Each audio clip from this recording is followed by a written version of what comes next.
Welcome to GameSpot presents the Hotspot. It is Wednesday, February 29th, an extra special Hotspot because I think this is the one and only Leap Day Hotspot that will ever happen in the eternity that is GameSpot. It's also special because we have Mass Effect's executive producer Casey Hudson here. Nice to be here. Casey, how you doing? Good? Good. Cool. We will get back to you, I promise, but first we're going to say hi to Tom McShay. Happy Leap Day. Happy Leap Day. And Caro Pettit, of course. Hi. How you doing, Caro? I'm good. Sweet. So you, Casey, are here to talk about Mass Effect. This is actually your second time on the show. It is. You were here January 2010, basically doing the same thing, talking about Mass Effect 2. Hopefully it's a better show this time. I don't know. I feel like last time I was a pretty awful host. But. I thought we had fun last time. Yeah. And the other nice thing about last time was it was about a 2-hour show, and I buried your interview at the very end of the 2-hour show, mostly because it was full of spoilers. Hopefully we're not going to do that this time, so people actually can listen through it all. But yeah, I know we're here to talk about Mass Effect, but I'd be remiss to not give a shout out to SSX, which is out this week. Yes. Have you played it, Casey, at all? I haven't had time to play hardly anything. As we're trying to launch. Yeah. I assure you, Kara won't say this, but I will say this: it is excellent. No, I will. It's good. You'll say it's great. It's merely great. No, excellent. Excellent is part of great. Great and excellent. If you go to our review guidelines and you read what it says for great, it says games that fall into this category are excellent, or the word excellent figures in there somewhere. So anyway, so it's a really, really, really, really good game. Really good game. Yeah. There we go. Anyway, you can read more about how it's only a good game, apparently. Only a really, really No, it's an 8.5. Anyway, it's great. It's great. Mass Effect. So this is the third, presumably the final in this story arc of Mass Effect. This is a really interesting franchise because Mass Effect 3, I haven't played Mass Effect 3, but Mass Effect 2 at least felt very different than Mass Effect 1. And it's an interesting, because we often talk about how big publishers like EA are very hesitant to really change up a formula when it's working. But it seems like Mass Effect has just kind of thrown that out the window. Is the innovation part of it scary for you guys, or how do you kind of approach that?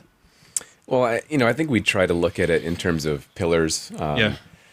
Partly in terms of what the experience is supposed to capture, being that we want to do really great interactive story and progression and character-based stuff, exploration, combat. And we want to keep those things kind of similar and keep the balance the same. And then there are aspects of the universe, too, that we want to preserve, and fans tell us what they want to see more of. And so we try and preserve those things. But everything else, we try to be really pragmatic about figuring out new ways to do things that are, a better version of what we've done before. So that's why the gameplay... we try to always improve the gameplay and the combat. But even things like in Mass Effect 3, one of the things that we had some really good, valid feedback about was that there was progression in Mass Effect 2, but there wasn't really interesting choices in the RPG systems. And so, we built that in as well. Yeah, the last time you were here, and as you should have, we're talking about Mass Effect 2, as you will, I assume Mass Effect 3. But when you're looking back at Mass Effect 2, and you kind of have some distance on it, what are some of kind of your wish we could have that one back moments for that game?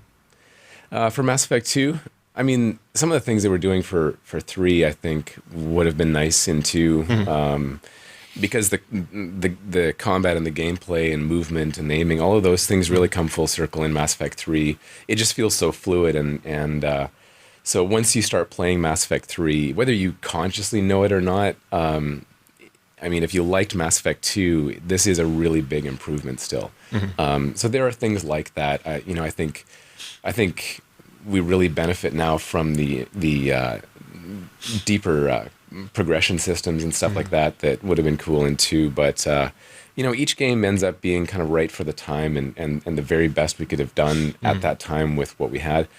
Part of what makes Mass Effect 3 really great for existing fans and for new players is that it's taken us 3 games to build up to this point.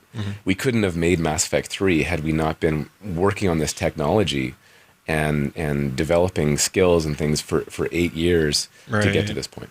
Yeah, I mean, I remember when we were talking about Mass Effect 2, there was, I think at that time, there was this huge controversy. I'm like, oh my God, this is no longer an RPG. This is a shooter. I can't believe it. And you guys still trudged on with it, and it seemed to come out, for me personally, at least, the test of times shows that that was a pretty good decision. And as you're going into Mass Effect 3, there seems to be less controversy over this is no longer an RPG. It seems like people are kind of more embracing that, yeah, this is more of a shooter franchise, kind of. I mean, are you guys approaching it as a shooter franchise? Well, I mean, it's interesting because it's always had a lot of different elements. And going back to Mass Effect 1, it still was, in terms of gameplay, it still was a third-person shooter. Yeah, it felt like an RPG, though. It didn't feel like when you shot, like what you think of when you think of like a Gears of War shooter, yeah, you know? Yeah, and so to us, though, a lot of that stuff in terms of the moment-to-moment, shooting and moving and stuff like that, those things, people who are just jumping into the game and wanting a great game experience realize that the third-person shooting in Mass Effect 1 was not really, the best in class. Mm-hmm. And so we've been trying to move towards that. But it's not about biasing it towards action. Mm-hmm. And what people will see when they play Mass Effect 3 is the same balance is there. You kind of spend the same amount of time in action and developing your story and relationships and exploring the galaxy and all of these things. Mm-hmm. But each of those elements is better now. It seems like you took a nod in Mass Effect 3 by saying, well, some people don't really like the action, some people don't really like the role-playing, so they can play a mode that strips down the element they don't like. Was that... Yeah, so you're talking about the experience screen that we added. Yeah. And it's interesting because it's a lot simpler than it seems in terms of how it works. All it really does, when you start the game, you get a screen that says, what kind of experience are you looking for? Do you want the classic Mass Effect experience you've had before where you're doing all the choices, you're making all the dialogue choices, character progression, all that kind of stuff? It's everything. But we had two kinds of feedback on our previous games, and we didn't really have a way to do it before. But so one of them was, when you start a Mass Effect game, previously the first thing that would happen is you're hit with this huge options screen that asks you, do you want your squad level up, automatic, this and that, and you haven't even started playing yet, so you don't necessarily know whether you want those things. So that was one thing that we wanted to improve. The other thing is that some players have said they really love the story, but they're not really good at third-person shooter games, and they want to have to constantly die just to move forward through the story because they're just not good at it. So that's one of the options is you can kind of set a story experience. So you get everything about the game. You're making all your story choices. You're still doing combat, but the combat is easy enough. You don't have to worry about dying. Is it that kind of player. Same combat, except it's like the hit points are lower, but it's the same? It's the same. It's exactly the same game. Okay. Everything's the same, but literally that one just sets your difficulty to a narrative setting where you just don't have to worry about dying. And then the other one was that there are people that actually it's not that they don't like story. In fact, they really want a good story experience, but they feel that the options are kind of intimidating or sort of a burden in a way because they're worried about making the wrong choice. And there are really no wrong choices, but they just want that answered for them. And a lot of players have actually said that. They want to know what the right choice is or have the game make those choices so that they can still experience the storyline and all the other aspects. And so there was a mode that sets that. But all these things are really doing is they're setting options on this on the options screen, which you can go back to at any time and change. Okay. What was that discussion like? Because it seems like this is a pretty logical progression for games where you can, if you like, I think I read somewhere that there's like 82 minutes or something of cutscenes in here. So this could very well be, an animated movie, it seems like. And that seems like what the story mode might be a little bit like. But as far as like the game medium in the past, like we haven't really gone down this road. Was this like an easy discussion for you guys? Or was it like of course we're going to do that for this game? Or how did that even come about? Well, I think, it's something we've always talked about in we've had this feedback on all of our games is people will say, like maybe there are people who are actually playing our games, but they'll express frustration in that it's still difficult or they're having trouble dying too much, or even on the easiest setting. And that's fair. Like, there's just different kinds of players, and then a lot of people have said that they just want us to tell them the story, right, and not have to make choices. So it's interesting feedback, but then what do you do with that? And I think we realized that with these two settings, basically a difficulty setting where it's easy enough that you don't have to worry about dying, and separately an option that auto select dialogue. Between these things, we were able to kind of support those different kinds of players.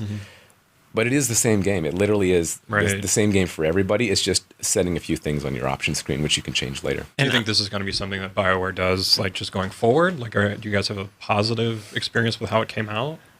We really like how it came out. Yeah. A lot of people are... Is it kind of like a wait and see? Yeah, we'll see. We'll see how it's received. But the thing is, it really is... it really is the same. People have worried that we've somehow split it into three different things, and you can have either only action or only story. This is what the internet does. They just, like, freak out as soon as possible. And there was, there was an incident recently on Reddit and so on that, like, our GameSpot's Laura Parker wrote a great article, I think, kind of discussing this. There is obviously that contingent of players that have this kind of, in my opinion, this kind of knee-jerk kind of backlash reaction to, you're kind of dumbing down games, or you're taking out, like, what makes them games, and how dare you, and it's and so on. And I just want to say that I think as games more and more tell stories that are worthwhile in and of themselves, they're not just good stories for games, but good stories that anyone who enjoys science fiction or fantasy or whatever might want to experience. To me, making that story experience accessible and enjoyable to the widest segment of the population is just, that's just good sense. So anyway, just conceptually, this is just me saying, to hell with the haters. And to me, like, what you're describing sounds haters like gonna hate. Yeah, it sounds like it's a totally illogical implementation. Yeah, but really the other thing is we haven't had to change the fundamental game itself at all to support this, because literally when you think about previous Mass Effect games you've played before, it really, and then the dialogue choices you make, it really is, imagine if you had the game kind of select a path through there, then what you get is these dialogues play out as though they're cutscenes, but everything else about the game, including the things that you're seeing in those conversations, is the same.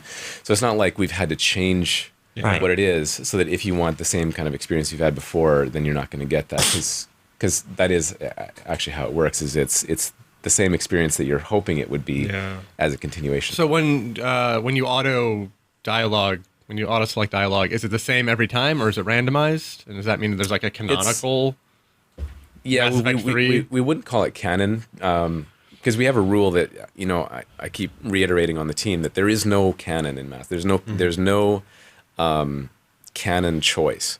There are things that we all share as Commander Shepard experiences that are, kind of some of the touch points that we've all faced Saren in Mass Effect 1, and we've all done certain things.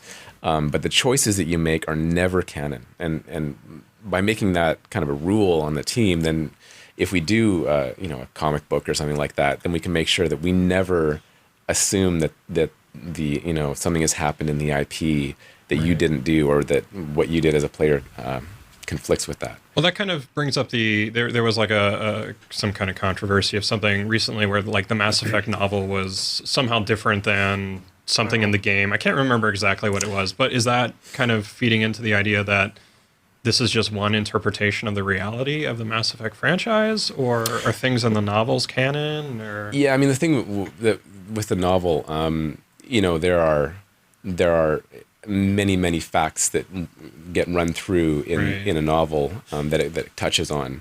So especially working with previously we had a writer who was the lead writer on the game. Walters? So it was actually Drew Karpyshyn that wrote the previous two. So it was just a matter of trying to sync up all the stuff. So that was probably just a gaffe.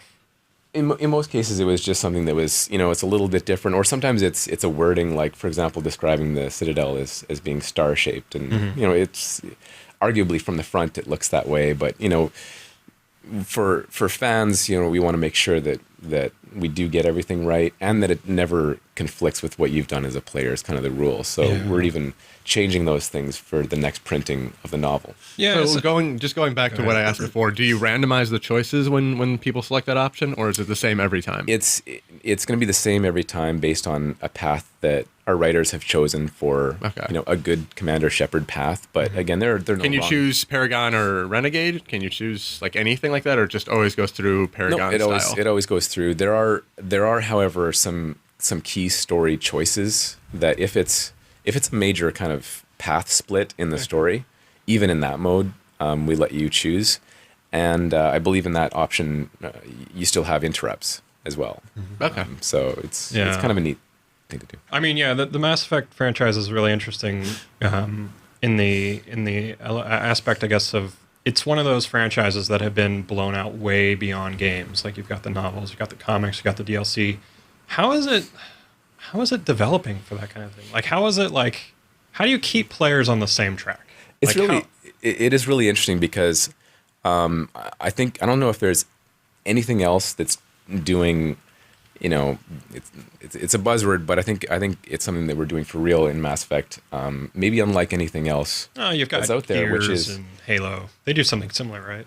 But what's different about what we're doing is that it is truly transmedia storytelling, where we lay out. Transmedia is a word we haven't heard in a while. That's the buzzword. But I think it is unlike anything that anyone's doing, whether it's Star Wars or Star Trek or other games, where it's not like we do one thing and then we figure out like where does this story go next, and how can we kind of plug something in on the side.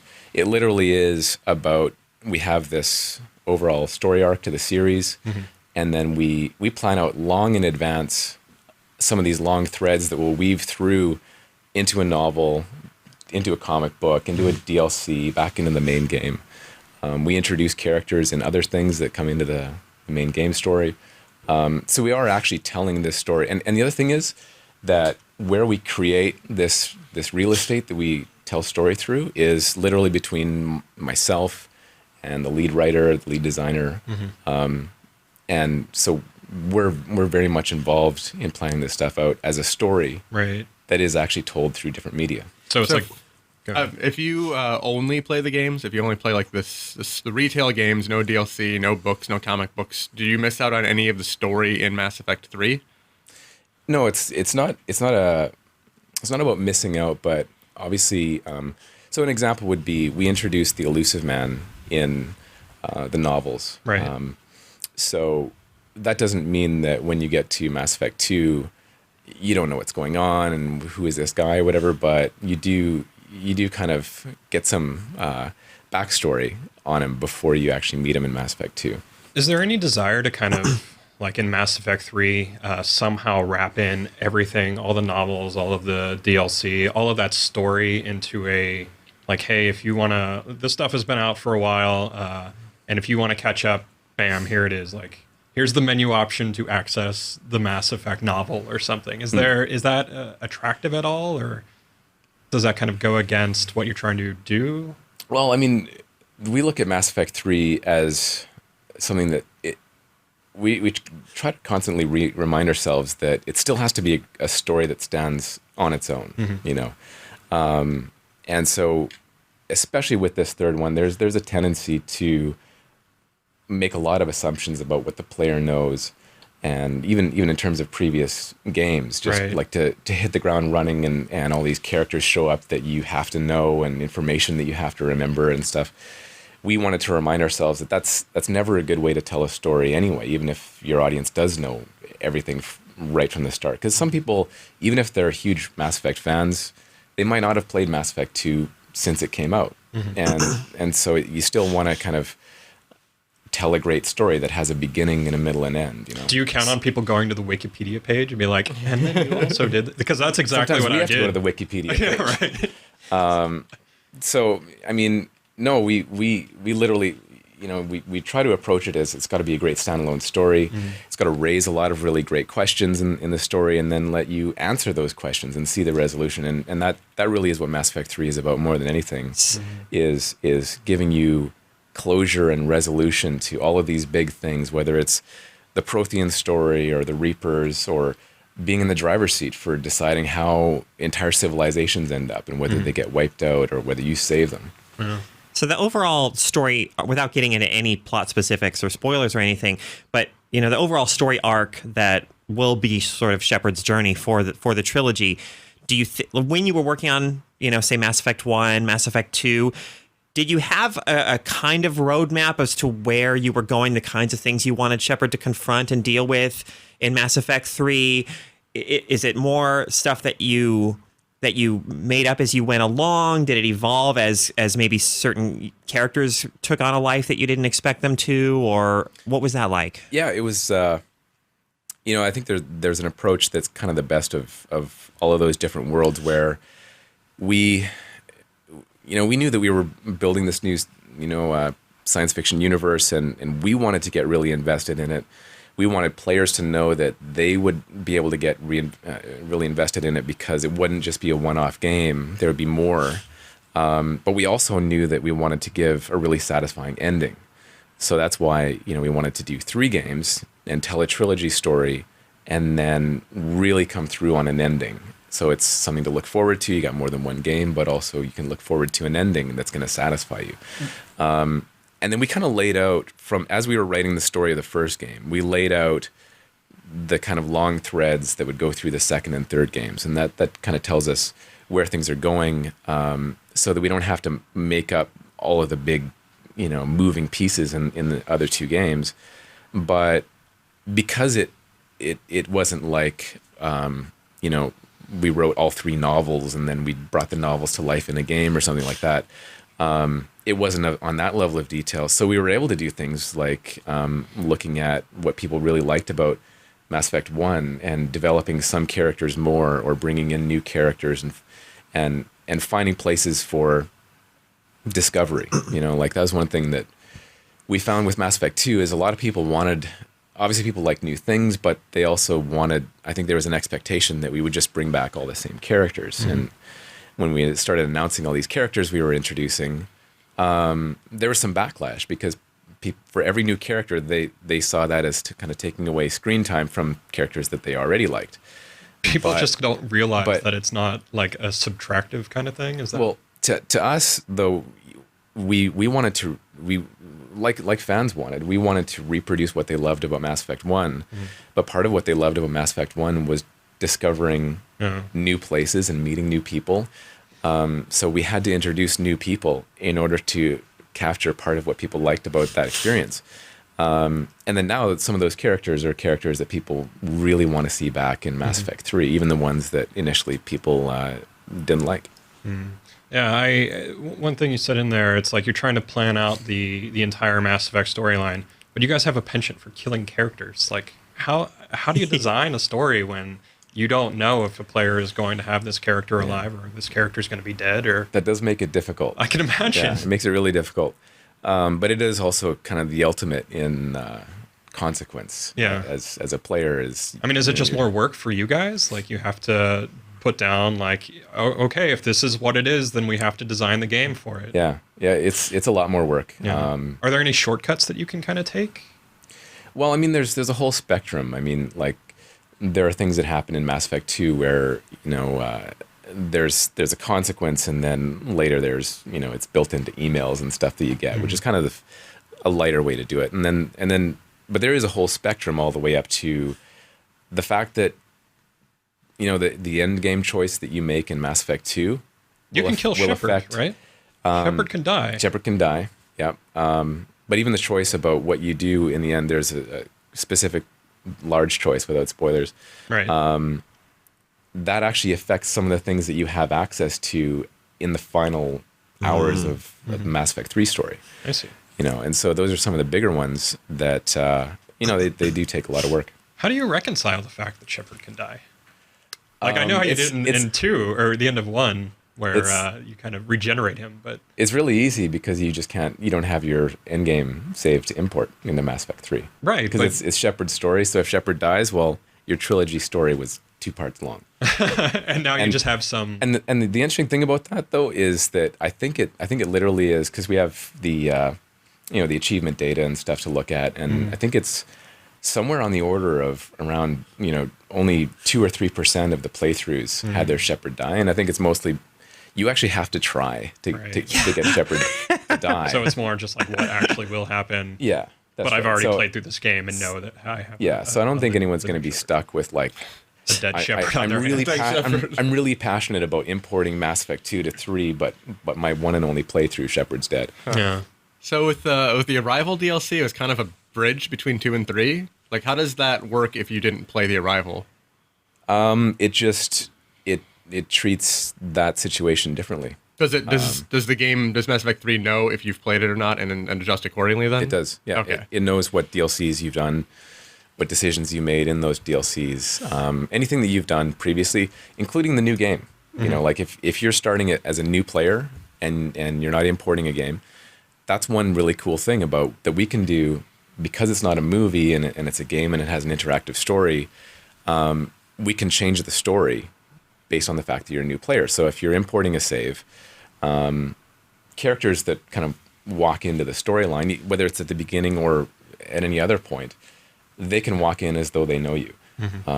But if you're starting as a new player, all of those moments where there's something new, we have an opportunity to kind of do a little bit of a better introduction for you. So that is actually one of the variables that the game is checking is, have you experienced something with these people? If you like wanted to switch platforms and still want to keep your choice, is there any kind of a system of like, well, she died, he lived, I made this choice with the Rachni? Can you do that in Mass Effect 3, or we don't have a way to move things from one platform to the other in terms of choices, or to like we don't like really have a like we have with 2, because there was no Mass Effect 1 on the PS3. Yeah. We built sort of a save game creator, but even with that, like what you actually do as a player in these games, we're literally checking, I think, close to 1,000 variables by the time we get to Mass Effect 3. Were you asking whether you can take the save game on the PlayStation? No, mostly version just and like give it a 360 version. I don't know. No, I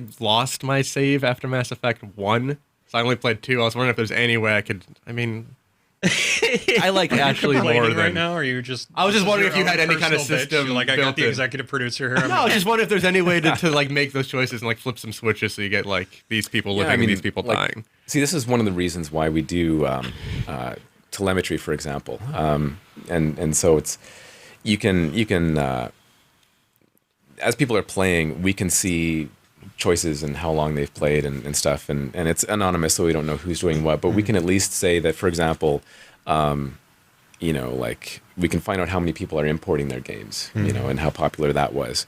But also, is that popular? It is, yeah. And one thing that happens is, like with Mass Effect 2, we found that a very high percentage of games that were played, sort of in the first week or two, were import games. Oh. And then the numbers of import playthroughs falls off, partly because other people are playing it that haven't played 2 before. That probably isn't surprising, though, right? I mean, obviously the hardcore fans are going to be the ones who are rushing out and picking up the game, right? Right, or they're starting playthroughs where they've done their import playthrough, right. And now they just want to do lots of other characters and try things. Yeah. One thing about the characters that I've found that I'm kind of curious about, actually, is you have so many. Are there, through all of your analysis of this stuff, are there any like are you able to look at certain characters and be like, okay, I know exactly what players are responding to in that character? Or like, do you know what type of characters, I guess, players are going to most respond to based upon some of the previous characters or the previous character traits that have come out? Well, I mean, there are so many different types of there's so many different player types. I mean, there are different personalities, and so this is why we like to create a sort of an ensemble cast of people with different personalities, is because we know that when there's variety, you usually kind of gravitate towards whoever appeals to you personally, and so that's why we try to make them really different from one another, and we try not to kind of create 2 characters that occupy the same space. So because part of the thing is we don't know who's going to kind of be a breakout popular character, and we also don't want to try and design characters that are each designed to appeal to everyone. So part of the fun for us creatively is creating characters that we know some people are going to love and some people are going to hate, because it will be different characters that are loved or hated depending on, what kind of player you are. So kind of the failed character is the one that players are apathetic towards. Yeah, the characters that people in general think, yeah, they're all right. Yeah. They're all right. Which we would consider that kind of the worst case. Are there any characters that have fallen into that category? I think traditionally when we've done characters that, I think the less unique they are, the more likely it is that will happen. It's almost like if we were to design a character that everyone is supposed to like, those are the characters that end up being liked by everyone and not really loved or hated by other people. That's weird, because I would imagine Morden, the Solarian, I'd imagine everybody likes him. Is that... Morden is, I've never really heard any dislike. It's like nobody. He's pretty pop, but I mean, but you never really know what characters are going to do that. So, right. It seems like humor is always going to be a surefire. And I think maybe that's because the first character we had that kind of experience with was HK-47, Star Wars Knights of the Old Republic, which to us, we kind of built a fun killer robot, and we didn't really think that would be the breakout character, but by far that was the one that people really liked.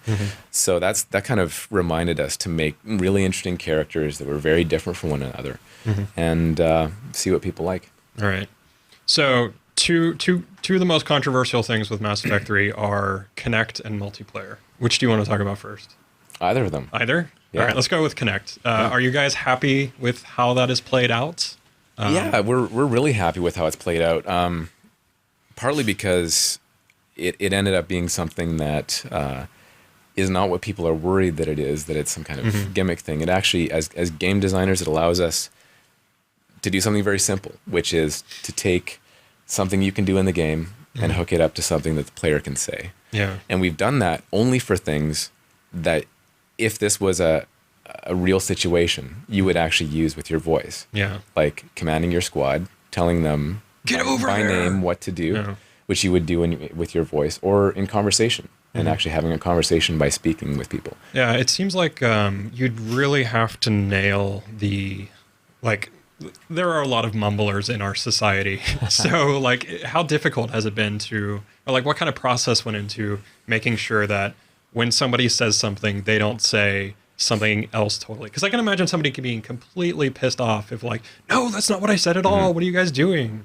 Well, it wasn't a feature we were planning to do from the start. And the only reason we did it is because we had a programmer who was just kind of experimenting with the Kinect hardware and software. And he just did it. He just showed, okay, now I have the game set up so you can command your squad with your voice. In other words, the hardware and software in Kinect allows us to completely skip the R&D part of the process, which is very expensive, very complicated, and time consuming, and it's not really where we want to be spending our time. Yeah. So we can skip all of that, and it still ended up being, a lot of work to get it working. But that guy had already done it, and so it's at least then, because getting it hooked up is one thing, and getting it, like you say, all the different dialects. Yeah. It works in different languages. There are several different versions of English that it supports. Right. So it was very interesting that way, and when we're fixing bugs at the end of the process, each bug we get, it's kind of filed in this type of software, and usually we review the bugs and kind of judge what's going on based on video attachments, and so we can see what's going on and then provide some direction on how it should be fixed. But with the Kinect bugs that would come in, it would be usually in a different accent of English or things like that, and we would see them coming in, and then so we would see these very, very different ways to pronounce certain things. But that's one thing that Kinect does really well, is it handles all of this stuff about different languages and accents and all that, so that you as a player can kind of use this different path, this whole different mental pathway, so that you're having a conversation with someone using your own voice instead of a controller, and it actually feels like the way it should be done. Then you pick up the controller again and you realize that's kind of the old way of controlling games. Is Microsoft helping you out with like those different dialects, or what kind of support are you getting for it? Yeah, I mean, that's kind of, as a developer, that's kind of the stuff that you get out of the box with Kinect is that's kind of built in, which is why we can't just do it with a microphone. It's all the hardware that's in there, and then the software for processing the voice. Oh yeah, that was one of the questions you had, McShay, right? Why can't you like- just use your headset? Because binary domain just does it come out? They come out yesterday or something? Yeah, I think so. that just uses just normal headset. So I was just curious what the technical reason why. Yeah, which you can do, but you would either need third-party technology that you're licensing, or you're doing the R&D yourself. And we hadn't planned on doing this, but because it was right there with Kinect, and we got it working so easily, we just started thinking about all the things that we would like to do as game designers to connect your voice to the actual characters in the game. So this more trouble than it's worth. Would you do it again, or would you do it again for this game if you could go back? Yeah, absolutely. And I think the thing that kind of proved it to me, and I was tweeting it, kind of at 3 a.m. one night, is, you have the Mass Effect experience where you walk into the bar and it's this really cool swanky bar in Mass Effect 3, and you kind of look around and see who you want to talk to, and walk over and you start talking with someone. But 5 minutes later, I keep wanting to talk to these people, and I've had this big conversation, and I want to have more of the conversation. It doesn't feel like work. And then at the end of it, I pick up the controller and I realize, it's all cold, and it's this weird, piece of plastic in my hands, and it's not like what I was just doing, where I'm actually having a real conversation with a virtual character. And that's when I kind of realized there is something really special here that I think players are going to really enjoy. Do you have any ideas for where you could take this in the future? I think it is a good hint towards what we can do in the future to, it's these new methods of interacting with games, as long as it's emulating what you would actually do. You're using a touch interface to simulate things that you touch and physically move, or you're using voice to control things that you would control with voice. It's when you kind of mix them up and you're using gesture stuff to do stuff that, is not simulating something real. I think that's when it kind of gets weird. But using your voice to talk to people in the game, I think, is very natural. Yeah. All right, let's hit multiplayer. Sure. So, and I feel like this is always the case whenever a game starts off as single player and then goes multiplayer, people just freak out. Why should people not be freaking out about multiplayer in Mass Effect 3?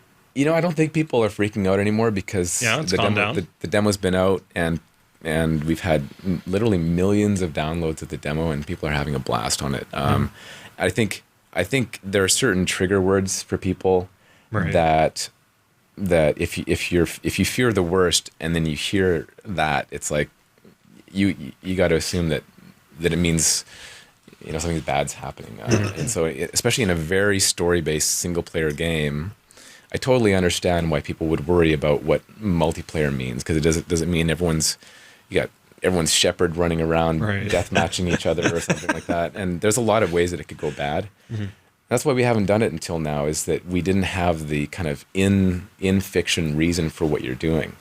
But in Mass Effect 3, it is a story of a total galactic war. So it's not just Shepard and Shepard's crew and ship that are fighting. It's everywhere you go, you're seeing armies and fleets, and they're trying to win the war too. So you get to jump into the boots of these soldiers with your friends. And I think now that people are playing it, they're realizing, this is an opportunity to enjoy Mass Effect with my friends, do things that you can't do otherwise. As Commander Shepard, you can run around headbutting people as a Krogan and whipping people around as an Asari.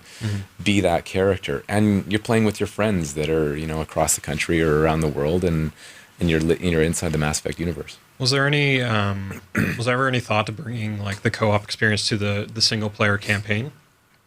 That was actually what we wanted to do with Mass Effect 1. Oh. But we couldn't figure out how to. how to make that work with our other goal with the Mass Effect universe, which is to make you as the player, Right. as Commander Shepard, the biggest and most important thing there is. You know, like to really pivot the entire story around your choices and things like that. And so having other heroes kind of running alongside you, or we never really figured out a way that we liked to do co-op through the main story. Are there, and obviously I think a lot of people were thinking like competitive multiplayer would ruin the game. And I guess that it kind of goes to your point about how this makes sense in the backdrop of this interstellar conflict. I mean, would you ever bring competitive multiplayer to this kind of franchise? I think Maybe. maybe Probably. somehow, but for Mass Effect 3, what really felt right is kind of this team thing where literally one thing that's really cool about it is that it does a really good handshake between the single player story and the multiplayer experience. Right. So as Commander Shepard, you will actually secure a military facility. And then when you leave, you'll see a squad show up that's supposed to occupy that and hold it. But in multiplayer, you are that squad that shows up and you're taking shifts fighting for that same location. I see. Anything else you guys want to ask about multiplayer? All right. So this is the Commander Shepard arc is over with Mass Effect. I'm going to go out on a limb and say the Mass Effect franchise is not dying here. Where can you go with this franchise? Because you have the supreme evil, the Reapers, who are threatening to destroy the universe. How do you outdo that? Well, I think that's a question for you. Yeah.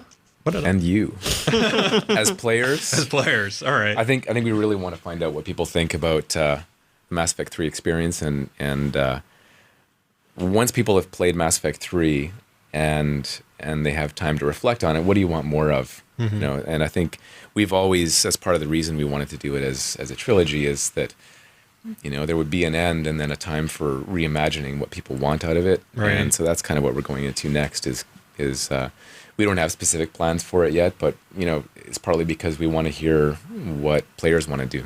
Yeah, I mean, it's kind of interesting because, like, you guys made the maybe rational decision to not be like, all right, this is a supreme evil, but it's not the supremest evil. Like, like with Diablo, like the primary villain is Satan. Like, how do you go deeper than Satan? But it is kind of interesting how, there are these big franchises, and Gears of War does this a lot too. It's like you've got this, massive enemy, and it's like, okay, I beat this enemy.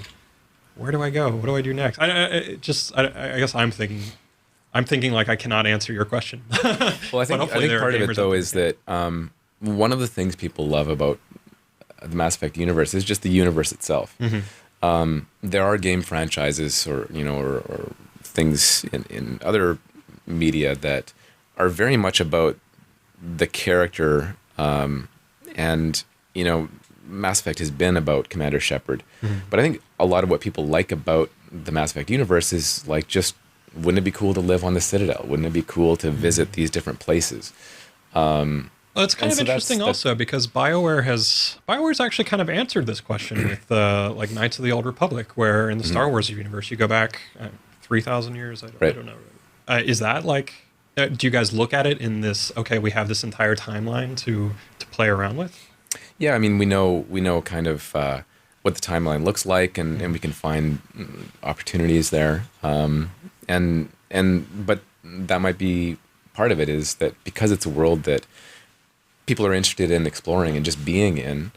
To me, an MMO would be a kind of a fun space, and like these are just right ideas, things that for me as a fan of the universe, I would love to just be able to walk around a lot of these places, like do something just for like, hours and hours and do fun little stuff, right, aside from Commander Shepard and the Reapers, just to be there, Like do something like the new Star Wars MMO or something like that. Yeah, the Old Republic Star Wars game. It is for Star Wars fans an opportunity to just walk around these places that it's a different time period, but you still get to go to these kind of famous places in the Star Wars universe. Yeah, with RPG games in general, it seems like that is where I don't know, because I know like there's a lot of talk about the Elder Scrolls becoming an MMO. Obviously, Knights of the Old Republic became an MMO. It's just like when you're designing an RPG from scratch or like a new franchise, like when you were designing the original Mass Effect, was there ever like okay, if this takes off, we could probably do an MMO? Or I guess MMOs weren't really even that popular. Or maybe they were, but... Yeah, it was more, what we were more conscious of is making sure that we had the universe there, that we would be able to tell lots of stories in. So that's why we literally, we thought about the Citadel as being a place that kind of needed to be sort of like a New York City kind of place where there have been countless great movies set in New York, and there will continue to be, because there's no limit to the number of stories you could tell in that setting. And then you promptly have a Reaper ship run into it. and we wanted to have a place like that. Yeah. And that's only one of the locations. And we've, over the course of the series, we've continued to add these kind of places that are other locations that you could tell many stories. And I would like to see more stories in Omega. It's one of my favorite places. But there are things all throughout that would be great places to tell stories. And the result of that is that now, when we do want to do something in a different media or a different game experience, there are these places and plot points or elements or species or whatever that you want to know more of. Cool. Anything else you want to add about Mass Effect before we move on? No, I mean, like, for us, I think the wait for the next few days before the launch is as agonizing as for anyone else, because we just really want people to play it. I think when people play it, they're going to have a lot of fun. It's the biggest and richest game that we've done in this series, and I mean, you can walk around the Citadel for hours. You can walk around your ship for hours. I mean, there's all that stuff people are anxious about.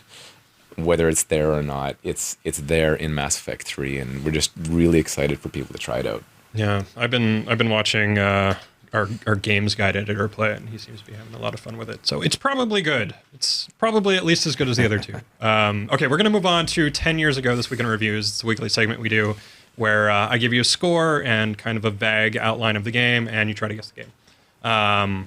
10 years ago this week in review, 7.8 is the score. Most PC gamers have extremely high standards for shooters after having played outstanding games like Half-Life and Unreal Tournament. This game aims to match the high level of quality of these much older games, but falls short. The studio has never made a shooter before, and you can tell. That doesn't mean this game isn't a fun game. For one thing, the studio is extremely experienced at making multiplayer games, and that too comes across in this game. In the end, the game's single-player mode is a fine homage to a real-time strategy classic, while the multiplayer mode has a lot to offer those interested in multiplayer shooters, especially those who also consider themselves fans of this series. Ooh. I have no idea. Thoughts? A shooter spin-off from a strategy series or something like that? Ghost. Yeah, right. StarCraft Ghost. I don't think it came out. No. Nothing? EA game? Huge. It's a shooter from 2002. 2002. It got a 7.8. That's part of a series. Part of a series, an RTS series. Westwood Studios, anybody? Is there? Was there a Is there a Command and Conquer shooter that I there don't is. know Command and about? Conquer Renegade. Is the Oh game. my god, I never would have guessed Really? that. Yeah. Everyone's surprised about that. People, it's almost a great game. Yes. It's Wow. pretty close. Yeah, Command and Conquer Renegade, Westwood's. I never actually played this one, but I think most people are like, "Why did you guys make a shooter?" It's like your RTSs are so good. Yeah. Anyway, we will do that again next week. Anyway, we have a correction for you all from last week's show. Tom McShay said last week that Star Fox Adventures. I wasn't on the show last week. Oh, really? And I didn't say Star Fox Adventures was. I saw the comment. Assault was Namco. Adventures was Rare. I wasn't on the show. I was sick last Who week. said that? I don't know. Was it Chris Waters, maybe? He I might have. think it might have been I Chris don't know. Waters. I just wanted to blame Assault that was guy was for messing Namco. up some Adventures was Rare. Rare's last Nintendo console game. I could have sworn you were. I can't believe you think I got a Rare fact wrong. I know, that's bad on me. Come on. I shouldn't have jumped to that. Or a GameCube fact. I know. Or a Star Fox. I capitulate in entirety. Ah, It's bad on me. jeez. Anyway, pointing at me. if you have a comment, question, correction, or clarification, email us, hotspot@gamespot.com. I will take that email and then post it to our our webpage, our website on GameSpot.com.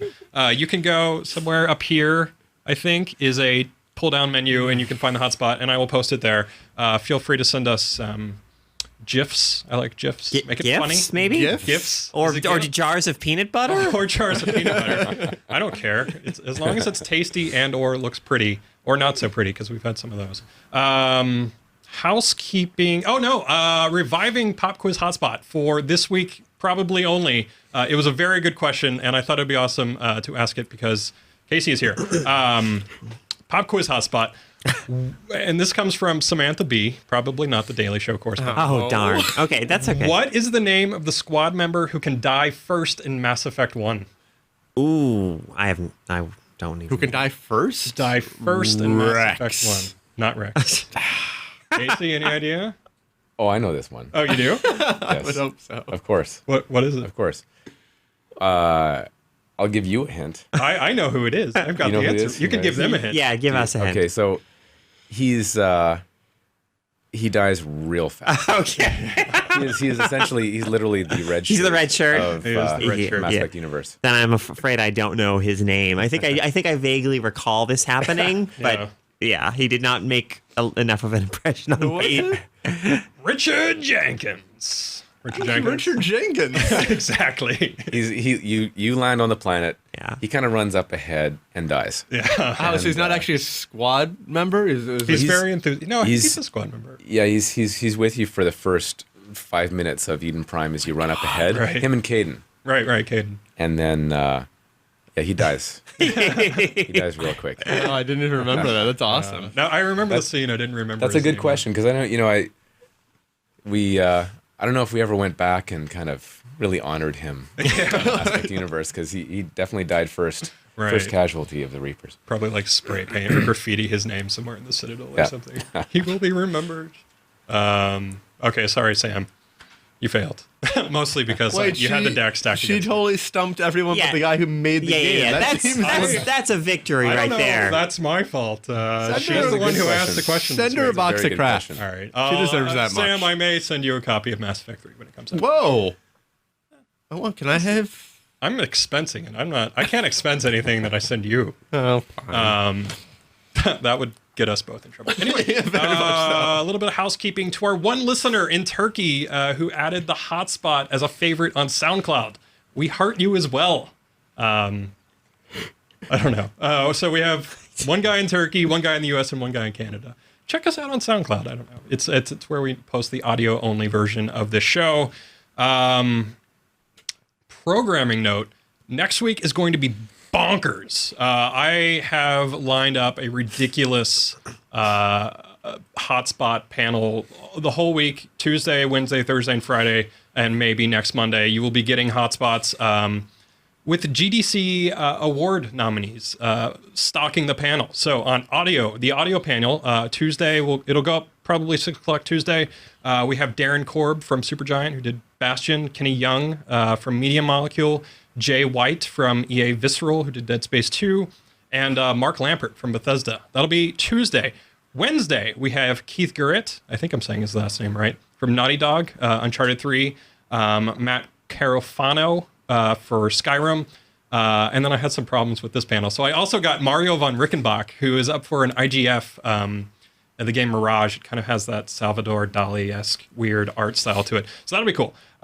Friday, I have a narrative panel going on where I will have Eric Wolpaw, Chet Falzik, Greg Kasavin, and Steve Jaros, who did Saints Row the Third. They'll be in this room. Who's the second person on that list? Chet Falzik? Yeah. He's a Valve. Yeah, he's Valve's. I don't know everyone's name. He was on That's- Old Man Murray too. Okay. They've written most of Valve's games. They wrote Portal and Portal 2. And then I have a tentative panel that I'm still trying to lock in. But I think Ian Ball from Rocksteady and maybe Todd Howard from Skyrim will be on a panel also. That'll be cool. And I have an IGF panel lined up with Doug Wilson from Johann Sebastian Jau's fame, Paul Taylor and Ian Hartigan from Mode 7. They're doing Frozen Synapse. And Zach Barth, who did Space Kim. So those are all Well, Space Kim isn't up for a GD, But it's an IGF but it's award. awesome. But it's a runner. It's an honorable mention. Anyway, that'll be awesome. So It's an awesome check game. that out next week. I think. Oh, if you like more podcasts, GameSpot UK podcast, HotSpot. That's things that are possible. I think that does it for this week. Casey, thank you for stopping by. We really appreciate it. Thank you. We are looking forward to Mass Effect 3. It is out March 6th for the 360 PS3. Is it PC? I can't remember. And the PC. And the PC. Okay. I can't remember. I can't keep all this. I straight play in my these head. games on the PC. It better be on PC so I can transfer my I'm save. gonna get so many hate comments like, "Oh my god, my brain doesn't know anything about PCs." Yes. It's true though. It's true though. Atomic Shy, thank you Thank for you. showing up. Caro, Pettis, Yes, thanks for having me. no problem. That does it for me. Thanks for tuning in, everyone. Hotspot out.